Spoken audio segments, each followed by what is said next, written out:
बहुत समय पहले की बात है। एक घना और सुंदर जंगल था। उस जंगल में ऊंचे ऊंचे पेड़ और तरह तरह के जानवर रहते थे। उसी जंगल में एक बहुत बड़ा और ताकतवर हाथी रहता था। उसका नाम था गजराज।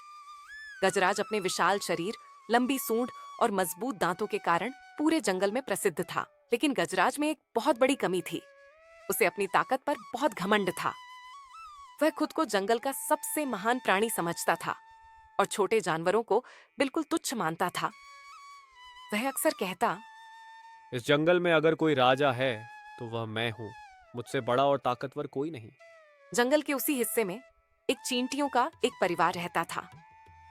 उन चींटियों में एक बहुत समझदार और मेहनती चींटी थी जिसका नाम था चिंटू। चिंटू आकार में बहुत छोटी थी, लेकिन बुद्धि, धैर्य और परिश्रम में वह किसी से कम नहीं थी। वह हमेशा अपने साथियों को सिखाती थी कि मिलजुल कर काम करो और कभी किसी को छोटा मत समझो। एक दिन की बात है। गर्मी बहुत ज्यादा थी। गजराज नदी के पास पहुंचा और पानी पीने लगा। पानी पीते पीते उसकी नजर पास ही चल रही चींटियों की कतार पर पड़ी।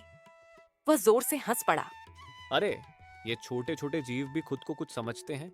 यह कहते हुए गजराज ने जानबूझकर अपनी भारी टांग चींटियों के रास्ते में रख दी, जिससे उनकी कतार टूट गई। कई चींटियां इधर उधर बिखर गईं। चिंटू हिम्मत करके आगे आई और बोली, गजराज, हम छोटे हैं, लेकिन हमें नुकसान पहुंचाना सही नहीं है। हम भी इस जंगल का हिस्सा हैं।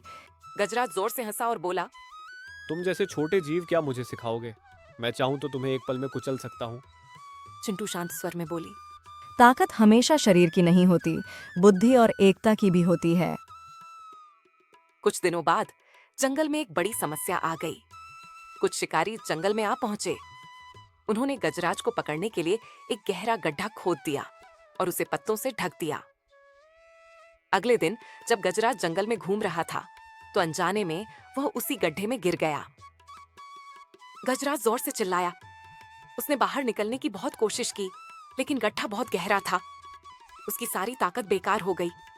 वह परेशान और डरा हुआ था। कोई है? कोई मेरी मदद करो। लेकिन जंगल के जानवर दूर से देख रहे थे। गजराज ने पहले सबको डराया था, इसलिए कोई पास आने की हिम्मत नहीं कर रहा था। उसी समय चिंटू अपनी साथी चींटियों के साथ वहां से गुजर रही थी। उसने गड्ढे में गजराज को देखा। गजराज ने शर्मिंदा होकर कहा, चिंटू, मुझे माफ कर दो, मैंने तुम्हें छोटा समझा। आज मुझे मदद चाहिए। चिंटू ने कुछ पल सोचा, फिर बोली, हम छोटे हैं, लेकिन हम मदद जरूर करेंगे। चिंटू ने तुरंत सारी चींटियों को इकट्ठा किया। उसने योजना बनाई।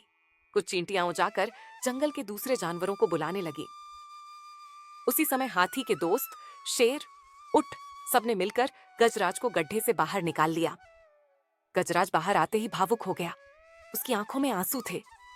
उसने चिंटू के सामने अपना सिर झुका दिया और बोला, आज मुझे समझ आ गया कि आकार से कोई बड़ा या छोटा नहीं होता। असली ताकत बुद्धि, मेहनत और एकता में होती है। चिंटू मुस्कुराई और बोली, यही सीख है गजराज। अगर हम एक दूसरे का सम्मान करें तो हर समस्या हल हो सकती है। उस दिन के बाद गजराज पूरी तरह बदल गया। वह अब किसी को छोटा नहीं समझता था। वह चींटियों और दूसरे छोटे जानवरों की रक्षा करता था। जंगल में फिर से शांति और खुशहाली लौट आई।